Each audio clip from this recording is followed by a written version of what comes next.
Hi, Wes. Hi, everyone. My name is Nissim Hershkovitz, and I'm a sophomore in the Business of Creative Enterprises program. Our first panel of the day is the Cannabis Industry Panel, which will tackle the industry's historical ties to disenfranchisement, legalization, and the obstacles still in place for those trying to enter the industry. We have two panelists. The first panelist is John Heredia. John Heredia is an entrepreneurial lawyer who represents individuals and companies involved in the cannabis industry. Mr. Heredia concentrates his practice in transactional negotiations involving securities, mergers and acquisitions, IP licensing, and contracts. Mr. Heredia also owns multiple cannabis businesses in California, ranging from dispensaries and delivery services to cultivation facilities. He serves as Director of Business Development and Chief Operating Officer, providing business and legal guidance in securing investments, brand partnerships, and maintaining regulatory compliance. Mr. Heredia is also a professor of cannabis law at Golden Gate University School of Law in San Francisco. Our second panelist is Shawn Gold. Shawn Gold is the founder and CEO of Pilgrim Soul, a mission-driven cannabis brand focused on optimizing human creative performance to gain a competitive edge in business and life. Until recently, Shawn was CMO of Lowell Herb Co., one of the fastest-growing, most talked-about cannabis companies in North America. He has been an advisor to other leading cannabis brands, including MedMen and Charlotte's Web. Previous to Lowell, he was CMO at Textile Fashion Group, overseeing its growth to over $1 billion in sales. Before Textile, Shawn was head of entertainment brand partnerships at Wattpad.com, the world's largest storytelling platform and one of the fastest growing mobile content sites in the world. And in the early days of social media, Shawn was CMO, head of marketing and content for MySpace. The panel will be moderated by Emerson Professor Tyler Orme. Tyler is an assistant professor of the Marlborough Institute for Liberal Arts and Interdisciplinary Studies. His work has appeared in the Journal of Cultural Economics and has been presented at several cultural economics and industrial organization conferences. Tyler brings his economic perspective to the study of film, television, and other creative industries of interest to Emerson students. Now I'll hand it over to Tyler and introduce the Cannabis Industry Panel.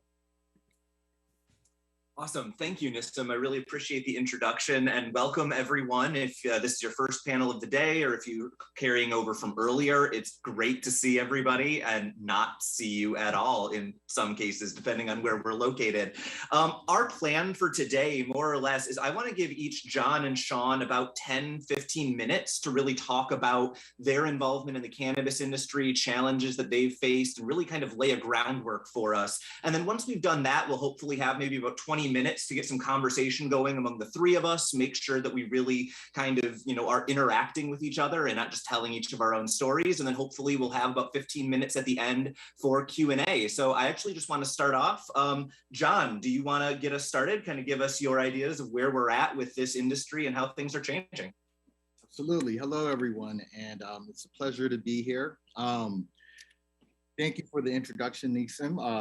That's definitely a lot of things going on in the space, right? So from an educator to a business owner to a lawyer, I do a lot, but, just getting to the very basics of it all, I am a trained attorney, but I'm also a hip hop head, and I am a cannabis smoker, stoner, connoisseur, and businessman dating back to even before it was legal.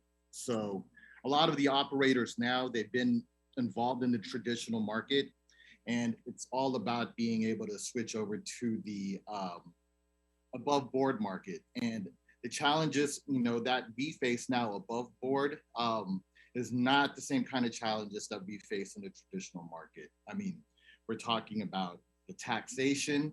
It's a prohibitive taxation scheme. We're talking about, this being a communications focused university as well, the advertisement that we cannot do in the space. It's a continual challenge.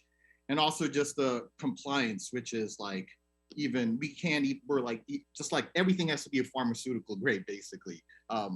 So I've been involved in the space as a consultant in Prop 215 days. I'm based in San Francisco. I'm here in LA now. But the 215 days transitioning to the 64 adult use days, you know, California was definitely one of the early states, Massachusetts now, and the entire Eastern Seaboard's going legal. So the great thing about California is that we've pretty much been the guinea pig as far as the legalization along with the states before us. So we're continually going through the process. And I really hope that the states now like New York, New Jersey will learn from our mistakes. One big reason why I am in the space is, you know, I am a Filipino American from San Francisco. I've been involved in the space prior to, you know, legalization. So I've had many friends who've been arrested and who've been, who've had their lives destroyed beyond arrest and conviction with cannabis. So it's a huge mission for me to be able to empower those who've been disenfranchised by cannabis. And prior to this program in cannabis called the Social Equity Program, folks who have been convicted of prior cannabis convictions could not own or even be involved in the industry. So when California legalized, I made it a point and a mission of mine to work through and help develop and implement the Social Equity Program. I partnered with a group called Mirage Medicinal. They were actually, they had a special episode on Vice Weedakit. And I think the episode was called Going Legit. Anyway, when I saw that, I was partners with High Times Magazine, and I was like, man, I have to figure out how I could help these folks. I found out that they were actually folks from my community neighborhood in San Francisco. So I kind of connected the dots, and I got in touch with the principals of that group, Malcolm Mirage and Nina Parks. At that time, they were doing a lot of advocacy work in San Francisco, really pushing for the Social Equity Program. They were building a coalition of operators, folks who have been arrested, folks who come from communities that have been disproportionately impacted by the war on drugs. And they built a coalition. And I came in, I was a lawyer, practicing lawyer in New York, and I came through, gave up everything, and decided we need to make this happen. We need to push this. So we did a lot of advocacy work with the Board of Supervisors in San Francisco, going up to the state.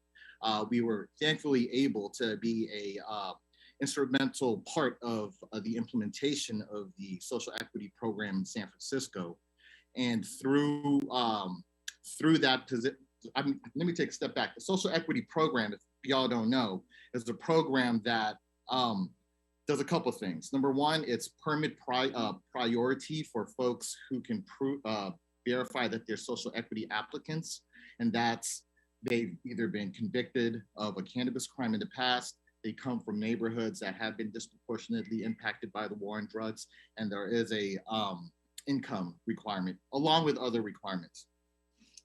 Anyway, so we were able to get that going in San Francisco. And then through that, once you verify as an equity applicant, then you have priority in permit processing. Then you also get access to grants, and you also get this technical advice from the city and partnering law firms. That's right, Tyler. And because of that priority processing, folks like Malcolm, folks like Nina were in a new situation now.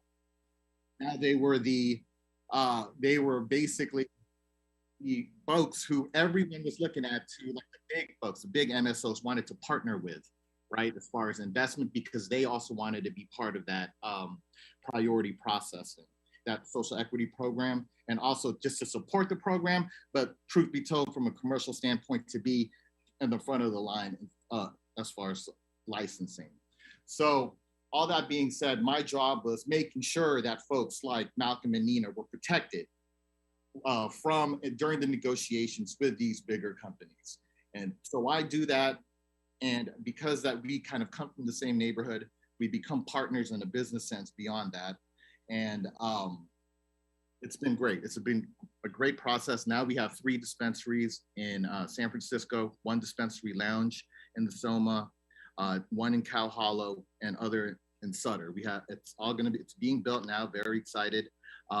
Through these partnerships that we built, now we also have products being carried in 30 stores in California. And it's just been a great process. But I'd love to talk more in this panel. California sounds like it's a very promising state. There's a lot of things that needs to be fixed. The social equity program itself, although the intention of it is very admirable, the implementation and the practical implementation of it, there's a lot of improvement. So as these new states and new cities start implementing social equity programs, please look at us as an example to learn from. And I'm just happy to be here and excited to talk today. Thank you. Awesome. Thank you so much, Shawn. And Shawn, do you want to also give us kind of your background, kind of what you've seen as challenges, and then we can start to bounce some of these ideas off each other?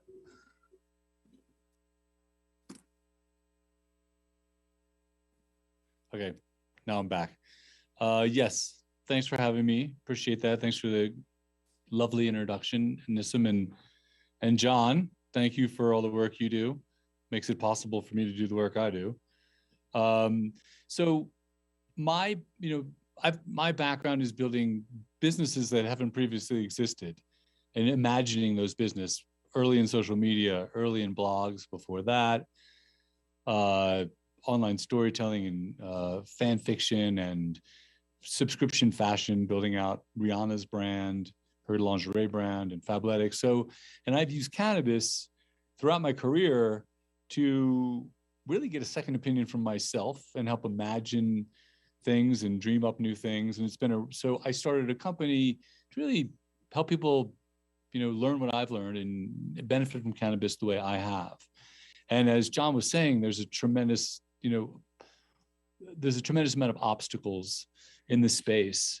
And what's exciting to me is hacking those obstacles. I always try to figure out new things and usually get bored once they become a regular business. And cannabis has a lot of promise for a lack of boredom because there are so many problems to overcome. So I'll share a little bit about what I'm doing and kind of how I'm working around the rules of cannabis with, I work with Charlotte's Web and MedMen and even Lowell Herb Company. And the reason a lot of those businesses were successful is because they were purpose-driven, at least certainly purpose-driven at the time I was working with them. There's so many different, cannabis, it's 1,000 different products, in California, maybe more. How do you differentiate at retail, and how do you differentiate in the consumer's mind when when all the active ingredient is the same for all these products? So that's I'll talk a little bit about what I'm doing, which is basically trying to build the category king across America. I'm trying to build a national brand that is the category king in cannabis for creativity. And to do that, I'm defining the category because no one really owns that category right now. And if you think about it, when I was raising money, it's hard to raise money in this space because you can't go to traditional VCs. Yeah, there's someone coming through on this. Hey, Wes, can you just real quickly mute panelist 1? I think that mic is picking up some info. Sorry, Shawn. No problem.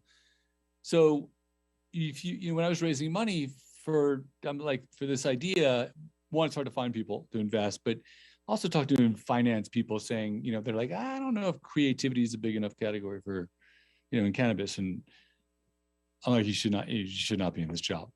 I'm like, well, think about it. Like, half the songs on Spotify would be gone without cannabis, hip hop, jazz, rock and roll, EDM. But there's also a lot of other cultural trends like the World Economic Forum lists creativity as one of 10 essential skills for 2025. We have this world of AI and outsourcing and abundance of choice where we now buy products based on story and ethics and design. And there's so many elements of creativity that come into the decisions we make. So and then when it comes to cannabis, there's so many, and when I'm talking about cannabis for creativity, I'm talking about a product to be used for computer programmers and engineers and scientists and educators, where graphic designers and artists and poets are really a very small subset of the people I'm trying to reach. I'm trying to help, the average person, anybody who creates and innovates in their job or creatively problem solves, to use cannabis. And at some point, if psilocybin becomes legal, that could be one of our products as well. People generally use cannabis for enhanced imagination, divergent thinking, ideation, great for ideation, hyper focus. A lot of people use it for ADD or ADHD. It's great for going deep inside a problem. It's great for empathy. You have writers like Aaron Sorkin, who's a proponent of cannabis, and I'm sure he uses it for empathy, to what would that character say, what would they feel. And then also pattern recognition. People use cannabis to make non-linear connections and that's really a definition of creativity, putting two things together that previously existed separately to make something new and of value. So cannabis is great for all these things. And what we, with our brand, what we've done is we've analyzed hundreds of different strains that index high for creativity based on survey data, looked at the cannabinoid and terpene profiles, mapped those back to states of mind, and mixed various blends for unique types of creativity, like creative imagination, creative focus, creative awareness, creative reflection. Then some of the hacks, so you can't advertise cannabis. We create content. For the last 2 years, we've been creating content around cannabis and creativity in general. About 70% of our content is just about creativity. We want to position ourselves as a brand to be experts in creativity. And also, we also want to try to own the SEO taxonomy around cannabis and creativity. So from all this work we've been doing, we rank in the top 50 words around cannabis and creativity, hashing it out with Weed Maps and Leafly and some other publishers. But we also created some non-cannabis products meant to be used while you're high, that are guided journals. And so you can smoke our, we've worked with some of the top cannabis scientists in the world, and you can smoke our creative reflection blend and still think about your ex-husband or your mortgage. There's no guarantee you're going to have a creative experience if you're not in the right headspace. So we created these non-cannabis products, journals meant to be used while you're high, to enhance the efficacy of the cannabis. And we put those into the marketplace, and those act as a Trojan horse for our cannabis brand, allowing us to advertise nationally. That we didn't think this would happen, but the Pilgrim Soul Creative Thinking Journal was one of the top 500 best-selling books in America last year. We've done about almost 6 million in revenue in the last 15 months just on this book about getting high and being creative. Basically a workbook about getting high and creative, which allowed us to build a database of about 95,000 people who like to get high and be creative. And that allowed, when you are in the cannabis space, another issue is you're selling wholesale, so you don't own the consumer relationship. So it's another hack around that, having a direct relationship with the consumer. And then the social equity is an essential part to any cannabis business. Like if you're not giving back to the community, you're a fool. It's really all about that. So what we do is we work with marginalized artists, work with like the California Prison Arts Program. We donate to young artists and put them on our packaging. We give them cash. We try to elevate them, mostly inner city artists. I'm doing a collaboration now with Martin Lawrence, the comedian, and we're promoting a young Black artist on this journal that we're doing with him, that's out of Washington, D.C. And so we're constantly trying to elevate young people and use our cannabis product as a platform to give back to the community. And then one last thing we're doing is really hiring for diversity wherever we can. Obviously, I'm a white Jewish guy, but I've, in all my, for years and years, I've been hiring for diversity because I lead creative teams. And if you're not building a diverse team, then you're a fool when it comes to creativity. You need, you need different perspectives and they all contribute. So I selfishly, I hire for diversity because it's a competitive advantage, not because it's a nice thing to do, although it is the right thing to do for sure. So those are some of the things we're trying to do to hack the industry and to give back to the industry. Awesome. Well, thank you both for, giving us an overview of what things are looking at. One immediate thing that jumped to my mind as I was listening to both of you talk was, John, you kind of talked about how difficult the regulations and standards are around what you kind of can and cannot be saying about this product and what claims you're able to make and what level you need to verify.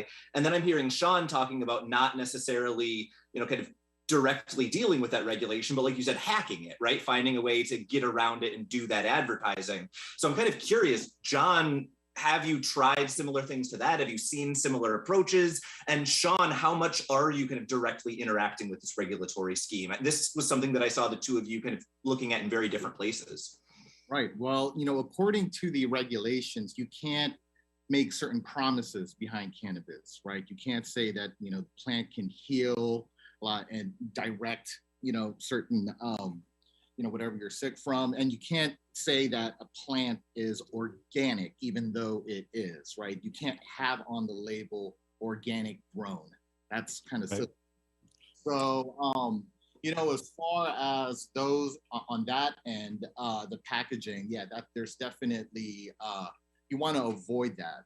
As far as the advertising, like Shawn was talking about, the best way to, the minute that you have an Instagram account, for example, and you're a cannabis brand, the minute that you have in your bio the address of your dispensary or wherever you're operating out of, you're going to get found and you're going to be deleted or and that's just a reality for all cannabis companies. So like Shawn said, you have to be able to kind of pile on your to your brand things like non-cannabis related but cannabis related but not plant touching, so ancillary type products from merch to even ashtrays. And these kind of things go beyond advertising. From a legal point of view, it even goes to IP protection. So the cannabis brand can't file for a trademark in the federal and federal USPTO. They can in states, but that could only go so far. So how do some of these brands hack that? Right? They create products that aren't plant touching or kind of plant adjacent, and then they say the category for that with the USPTO, and whenever federal legalization happens, whenever that may be 5-10 years, at least they have a category with the USPTO that's already trademarked that can be easily kind of converted as well. So there's a couple ways to do this. I'd love to know what you have, Shawn. I'm learning every day. Right, to my businesses as well. So all my trademarks, I do have a California trademark for cannabis, but all my trademarks are around education around cannabis and creativity, really just education around creativity. In cannabis is certainly a subset of what we do, because I really look at our brand as a creativity company where cannabis is one of the products. It's just a bigger idea, a bigger platform, and a better way to think about it and hack the business. You can't make claims. That's right. So I have creative awareness blend, creative imagination, creative focus, creative reflection blend. You can't really make claims around products. So I can name it something. That's one of the hacks. And to actually illustrate the issues here, a lot of CBD companies were making claims about products, and it was fine. Well, it wasn't fine, but they were doing it. Once it became sort of legal, all the class action lawsuits popped up because, okay, now this is legal. We can sue these companies for their claims because they can't prove them. So in the cannabis industry, with me, I have to carefully word my packaging. So I'm not saying this will help you with. So here's an example. For my creative awareness blend, in my description, I say, you create and appreciate art and music. Heighten your alertness to aesthetics, drink in the world around you. Enjoy this blend at museums or while attending a concert. I'm not making claims. I'm sort of describing the customer who might like this product, which has certainly passed my legal. John, I don't know if it'll pass yours, but so these are things that you have to sort of dance around and kind of figure out. That's sort of ours. And then on the with Lowell, we said we only used organic fertilizer. We didn't say it was organic, but we talked about the organic products that we used in making cannabis. So those were some of the ways we sort of, talked about our love of the plant and how we, are trying to create a great product.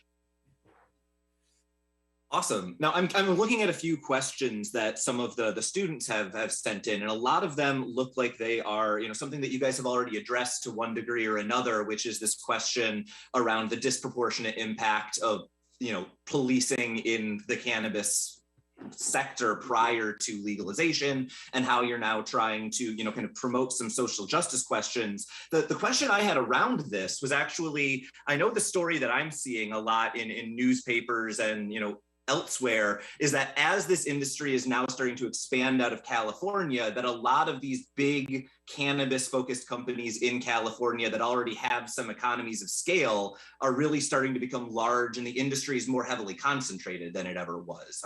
I'm curious, as y'all are trying to kind of take these steps towards social justice and giving back to traditionally marginalized communities, how are you balancing that with kind of the economies of scale that are necessary to kind of make this industry work? Right. If you don't mind, I can go ahead and start. Yeah.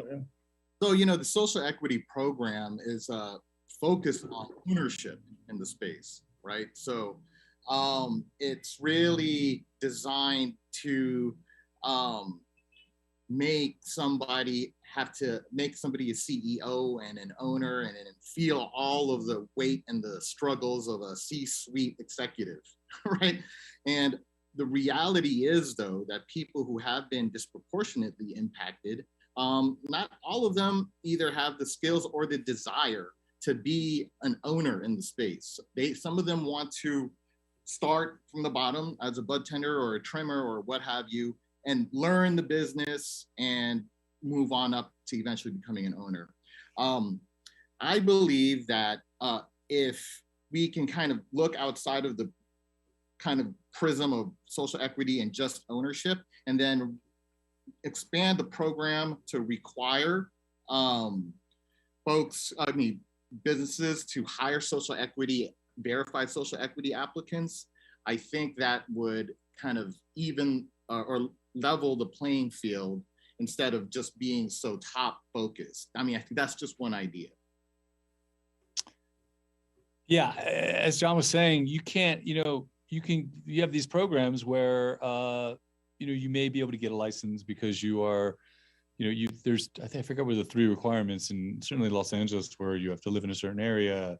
Like, I forgot what they are, but they were, 3 ways you were marginalized. But because of those 3 things, you still can't get financing. You still can't, society is still against you in every other aspect. Thanks for the license, but I can't operate the business because the banks won't give me money or whatever the case may be. So we're getting smarter, and some of the larger companies are trying to partner, and then they have to be careful with their partnerships because they have to make sure they're not taking advantage of the minority and using them as a front. So there's a lot of nuance going on there, which John is probably a lot more familiar with. At Lowell Herb Company, we tried to heighten this issue. We took out a billboard across from the LA County Jail that said, "Recently pardoned, we're hiring." And we were trying to hire people with who were convicted of nonviolent cannabis crimes. And it's still difficult even to hire people. There's just, there's a lot of issues around it. We ended up hiring 2 people from that billboard. And I guess the important thing is to promote those people, promote those stories, tell those stories, and normalize, the experience for cannabis companies to contribute to. There's a lot of expungement groups that are trying to, that are helping people get rid of the records. And it really takes kind of everyone contributing to this cause. There's, I don't have I'm not as deep into the issue probably as John is. But just knowing it, if I think the CEO Curative was asked what is like at South by Southwest, what his social justice, initiative was. And he had no answer. And that's just kind of ridiculous. This was a couple of years back. I'm sure they have a great answer now. But it's ridiculous for any, especially large entity, not to have a significant social justice program. It's just the right thing to do. And, it's not only the right thing to do, but it's a great documentary that Fab Five Freddy did, Grass is Greener, really about it's on Netflix, and it's about the history of the music industry as it relates to sort of marginalization of Black people, and Mexicans are another group that has been completely decimated by cannabis regulation. So just to kind of dovetail to Shawn's point, so yes, once you're verified as a social equity applicant, that's well and good, right? But it's about being successful as a social equity applicant entrepreneur. That's really important. We're talking about generational wealth here, not just access, right? So, once you're actually verified, there's so many things that have to go on. You have to secure the investment, and then you need to be able to understand, operations. And we're not talking about, just buying from a dealer and then selling to a customer. You're talking about on the compliance end, you have to understand distribution. And, there are a lot of big MSOs who, they just want these social equity applicants around so they could hold their place in line, and then kind of push them to the back when the actual operations happen. And that's kind of structured in a way through these things called management contracts. That's probably for a law class, but there's ways that these MSOs can exploit these social equity applicants. So we have to be able to be very prescient and make sure that these that equity applicants are protected in these kind of deals. And another thing about social equity applicants, it's very sexy to own a dispensary. And a lot of these social equity applicants have come across my pipeline. That's kind of what they want to do. Here in San Francisco and in LA, it's a very saturated market, right? So if a social equity applicant insists on being a dispenser, having a dispensary or a delivery service, anything in retail, there's a chance that once they're in operations, they're in a saturated market already and they're not primed for success. So I believe that there should be a huge, there should be an awareness campaign within the communities of all of the different jobs, of all the different expertise in the cannabis supply chain, right? From manufacturing to cultivation to even on the distribution side. So if folks in communities understand that there are opportunities beyond being in a dispensary, that's probably something that we could push forward as well. And I think as we're talking about this, one thing that immediately jumps to my mind is both of you, at least briefly, were talking about how this issue of these underrepresented groups or groups that have been traditionally harmed by these issues really overlaps with a lot of concerns on kind of just the finance and business side. And I'm curious, as we're now talking about how regulation is really kind of shaping this industry and leading us, in some directions we really like and in others we might not, I'm curious how just financial regulations around the market further complicate this, because I know at least here in Massachusetts, I can't use a credit card when I go to the dispensary. I have to bring cash. Even things as simple as that, it seems like would compound this problem and might make it harder to get, say, financing for a new business in the areas. Is that correct? Or how much do you see this happening? Well, you can't get any loans, bank loans. But banking in California, through credit unions, it's starting to be a little bit more prevalent. So debit card transactions here in the state, it's a thing. Crypto is something that's being spoken about. I'm not quite sure if that's been implemented at all yet. So Yeah, and as far as just going to the finance and the social equity program, there are regulations that protects social equity applicants. So for example, if a social equity applicant partnered with a bigger MSO, a multi-state operator, for example, and the social equity applicant, some of these kind of deals end up them having a minority share in the company. There are ways to protect them from being forced to sell their share. If that makes any sense? Yeah. So, there are protections from a regulatory standpoint for social equity on the finance level as well. So. Yeah. I'm curious, Shawn, as you are also kind of working in, this less on the regulatory side, but just on the day-to-day operating side, how much have you run into these sort of hiccups in financial regulation? And is it something that's getting lighter, or does it seem to be getting worse as we get more states with potentially different regulatory systems? Well, yeah, another hack that I have is I built my company as a licensing entity, a marketing and licensing entity. Technically, I'm not plant touching. So I have the non-cannabis side of the business, which has significant revenue, and I'm thinking about actually separating that out as another entity so I can get bank loans and do things like that. But legally, I license my brand to a manufacturer who pays me a licensing fee. I mean, I'm in a sense making sure that brand is successful and contributing to all the things that make it successful in marketing that brand and building equity for the brand, direct mail and all these things that will make a brand work on the marketing side. But we were positioned as a marketing and licensing entity. That said, still, it scares the heck out of, any of these banks. I'm actually banking with Bank of California and Wells Fargo. And I'm a case study right now with Bank of California because they were like, they want to get into it, but they need the perfect use case. And I had to really diagram how the money flows and really teach them about this whole licensing entity thing. So I'm still receiving money from a cannabis company. I'm actually getting, I'm selling my journals to about 400 dispensaries around the country, and they're paying me. So I'm receiving checks from cannabis dispensaries, which is not, and I'm also, I don't even want to mention my other banks, because maybe they'll hear this and maybe I have an issue. But I'm banking with some other, big standard banks. So that's really, the question is, can I, am I a money laundering entity by taking money from a dispensary or a manufacturer who's paying me a licensing fee? So even though I'm not plant touching, it's still difficult. My hack is somewhat working, but not completely.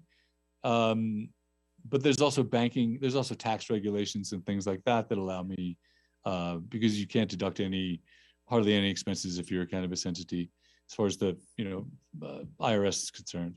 So I'm trying to work it, I'm trying to work around it. Some things are working, but a bank Googles your company and it looks like you have a cannabis brand and they just don't want to go near it. I'm actually looking at some loans now and kind of going through this process, and I'm finding out, some of the things I'm sharing with you, I found out last week. So it's really kind of massaging your way through all these, like if you're a dispensary, obviously you are a dispensary, you're stuck in the middle of it. I started this brand trying to figure out, the issues and the hurdles and trying to work around them and still having them. Yeah, so I actually want to get to a couple of questions that students had sent in just to make sure that we're kind of getting an opportunity to, address some of the things they're really interested in. And one of the questions that they asked really ties in perfectly to this. The student says, despite the fact that it's been primarily liberal politicians pushing legalization nationally, a conservative politician, Nancy Mace, recently introduced legislation to legalize cannabis, and it's gotten the backing of both the Koch brothers and Amazon. So as we potentially move into the national legalization phase, how do you see that either complicating or helping some of these regulatory issues we're looking at? And also, how do you potentially see the future of big business in cannabis in a way that right now, potentially because of these financial issues, isn't happening, but very likely could open up as we go national? Yeah, so cannabis right now is a Schedule I drug. So it is looked upon as not having any medical benefit now or in the future. So because of that, there are all of these regulations. So as you mentioned, the right of the political spectrum is starting to kind of see that this shouldn't be a wedge between the left or the right, and they're starting to introduce bills that came after the Safe Bank Act, actually. So it's a good thing. It's a good thing that that folks on the right side of the spectrum are coming to play. Now, going to the issue of legalization, there's multiple ways to look at it. For example, so I said that cannabis is a control or CSA 1 Schedule I drug. So basically, you could either do a couple of things. You could completely legalize it, or you could make it a Schedule II, right? So by full legalization, and they both bring certain consequences. So for example, if you deschedule it or make it or if you bring it down to level 2, for example, I believe that in that situation, that might create an unfair, it might create a very imbalanced situation for current operators. I say this because the pharmaceutical companies, they're the ones who will have an advantage if it goes to Schedule II. They're the ones with the infrastructure. They're the ones with the relationships with the Walgreens and the CVSs. So if they're the ones who really have the ability to kind of take control of the compliance side, without being fully federally legal, but just Schedule II, the current operators now might be in a very disadvantaged position. Not only is it from a distribution standpoint, but also from a, like I said, the compliance standpoint. So if all of a sudden we have now pharmaceutical grade cannabis that's required along the entire supply chain, what does that happen to the stuff on the shelves now, right? So that would require current operators to kind of look at their product, and it might change the whole dynamic. So yeah, that's my input on it. Yeah, to add to that a little bit, I think these politicians, the conservative politicians, they consider themselves more libertarian, where they're more about government not controlling our decisions than being conservative. For me, and a lot of people, like banking is one of the first things we really need to take care of to make this. It's called the Safe Banking Act. I don't know what the acronym is, but safety is definitely one of the issues. People are moving a lot of cash around, and it's just dangerous, and it's not good for anybody. It's just unnecessary. The fact that obviously it's a Schedule I drug is just ridiculous. That needs to change for sure. And then it's right with I'm in this business because it's difficult, and I'm here now and I'm hashing it out and trying to figure it out because it's difficult. And I've taken investor money, so they're investing in me because they think it's going to get easier, and they think legalization is going to happen, and we're going to own a consumer and own a marketplace and have a brand that's got value. So, in some sense, we're banking on, we're hoping for legalization because we think it's going to bring profitability to a lot of these startup brands. But as John said, we don't know what's going to happen. These big pharmaceutical companies with all this lobbying money may create all kinds of new regulations that make it really just difficult and impossible for some of these smaller brands to survive and thrive in a legal world. FDA comes in, and creates all kinds of new rules, which they 100% will, if it does become legal, and the ability and the money will flow. So we'll probably be able to get more venture into some of these brands to maybe invest in solving these brand new problems that arise because of legalization. But it's all this iterative, the whole thing is just this iterative business process where you're just constantly problem solving. I don't know, but you have to be able to thrive in like even in the early internet days, you have to be like thrive in a business where you don't know what the answers are. Thrive in ambiguity. If you can't thrive in ambiguity, then you just shouldn't be in this business. Well, I think we probably have time for one more student question, and then hopefully we'll get a chance for each of you to do a minute or two of wrap up to kind of give your final thoughts. But the last question we have from the students says that basically cannabis, we've seen some studies that are showing potential health benefits. We also are starting to see similar studies around psilocybin, which you mentioned earlier, Shawn. And so the question is, we've seen Oregon now legalize this along, or not legalize, but decriminalize along with a number of other substances. And so if we start to see psilocybin move in the same direction that cannabis is, how do you see that potentially having ripple effects? I know, Shawn, you mentioned for your business, or John, maybe for the entire regulatory scheme around these sorts of products. I'm curious what you see the future of that being if psilocybin goes the same direction as cannabis. Yeah, so you're right. So mushroom, psilocybin, it's decriminalized. So, even if you or somebody gets caught with possession, it's not, you're still gonna feel some legal consequence, either through a citation or something like that. And there are no kind of commercial programs yet.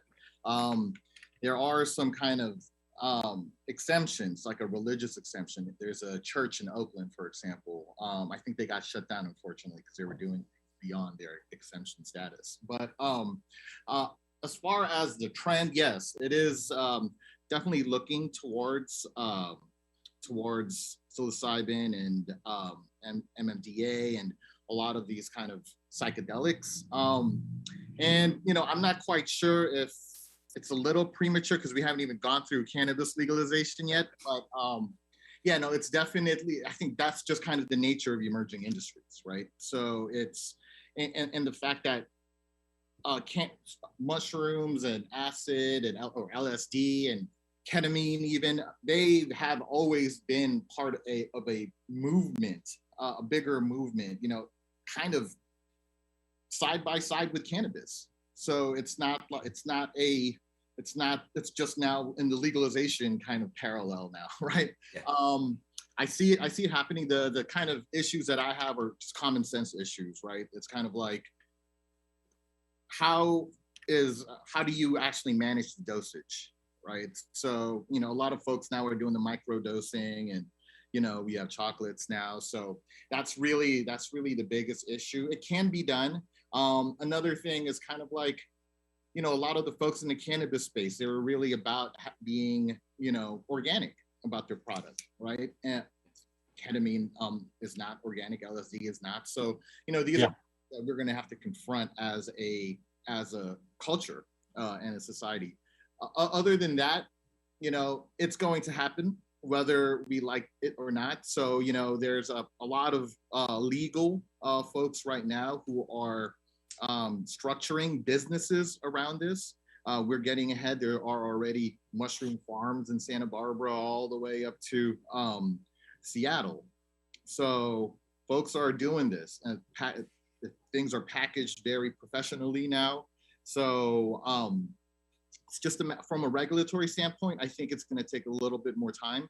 But this is usually how it happens: decriminalization to a medical kind of program, and then to adult use. I don't see it for another 5 to 10 years, if not longer. Yeah, it's going to be a while, even for cannabis. Michael Pollan did a lot for the industry, and his book, How to Change Your Mind, normalizing it. I come from the tech space, and I don't know any, tech CEO who's not microdosing or hasn't tried it, or, and I know a bunch of people who are, literally changing the world, who are proponents of microdosing and use that to open up their mind and challenge their perspective. So it's a very real cultural shift. You got housewives, eating frog, trying frog venom, and like there was an article in the New York Times, I think last week, about housewives on Long Island, tripping out on frog venom. So it's usually society follows the consumer, but one of the most important things, and also with cannabis, is education. And I do a lot of that with my product. I'm always like low and slow. You can always do more. You can't do less. One of my biggest issues with this product, you meet a lot of people like, do you use cannabis? Well, I did in high school and used to get paranoid, or you have the big issue with edibles where, oh, those gummies are great, I'll have two. And people are just almost any hospital visit related to cannabis has to do with someone eating too much cannabis. So understanding dosage, and with cannabis and obviously psilocybin and whatever the drug may be, is exceptionally important. So people have a positive experience, one, and don't have an extremely negative experience. I'm trying to get, I have a lot of friends who got paranoid in high school and they haven't tried cannabis again. And I've introduced it to them, explaining the right products, and they love it. A lot of people are using it for sleep who you would think would be the last people in the world who would use cannabis. Like I was on this board meeting for my kid's school, and they're like, what do you do? I'm in cannabis. Oh, really? And this guy in a suit, kind of an older guy, who's like, I use cannabis for sleep. I take it every night. Like, I didn't expect him to say that, but it's just, it's proliferating society. And I think with all these things, education is going to be, one of the most important things that helps push it forward. Yeah. Well, we've only got about 2 minutes left. So I think I just want to give each of you an opportunity, if you've got just like 1 minute for a last thought or something you want to leave the students with before we break for lunch. Sure. Yeah, I'd like to just end with, I welcome any young folks to come into the space. I mean, cannabis is an emerging industry. So every day, from a legal, but also from an operator standpoint, we are creating the law. We are creating the paradigm of how people treat cannabis as a product and as an experience.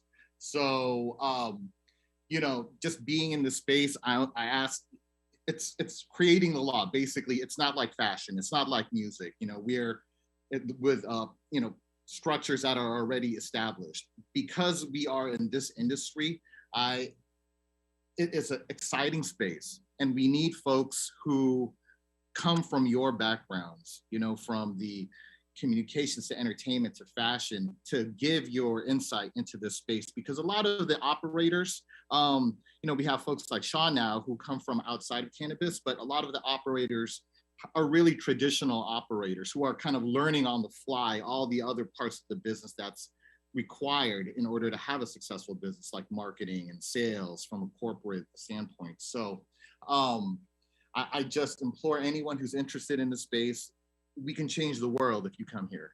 All right. So thank you again. If you guys want to reach out to me, I will put my information. Contact me anytime. Right there. Happy to talk with everyone. Thank you for having me. Yeah, my parting thoughts are really about purpose. The best way to succeed in really any business, but particularly the cannabis business, is to be purpose-driven and add something to our culture and society. And one of the best ways to think about finding your purpose is kind of think of it as like a Venn diagram of two overlapping circles. And one circle would be cultural issues, cultural movements, cultural problems you need to solve. The other issue would be, your brand's best self or your company's best self, what cannabis does well or what you really love. And where they intersect is like your big ideal. For me, it's about creative performance. I love, I've used cannabis for creativity. It's contributed to my life. I see creativity And cannabis is great for that. And I see creativity as a cultural movement. So that's my big ideal, creative performance and helping society that way. But whatever it is, we all want to do something that is meaningful and contributes. And when even if you're, maybe you might, may not be starting your own company, but when you look at companies or you're interviewing with companies or investigating the kind of company you want to work with, look what their purpose is and what their big ideal is and see if it's something you want to be part of. Because if they don't really have one, they're probably not going to be successful in the end. So it's a great way to suss things out. It's the foundation really for any company, your purpose, why you exist. It makes all the decisions in your business so much easier. Your marketing, employee retention, all your messaging is all driven around your purpose. Well, I just want to say thank you so much, John and Shawn. I think this has been a really interesting conversation. We've been able to get into some great stuff, and I'm going to pass it over to whoever on the BCE team is in charge of the next step.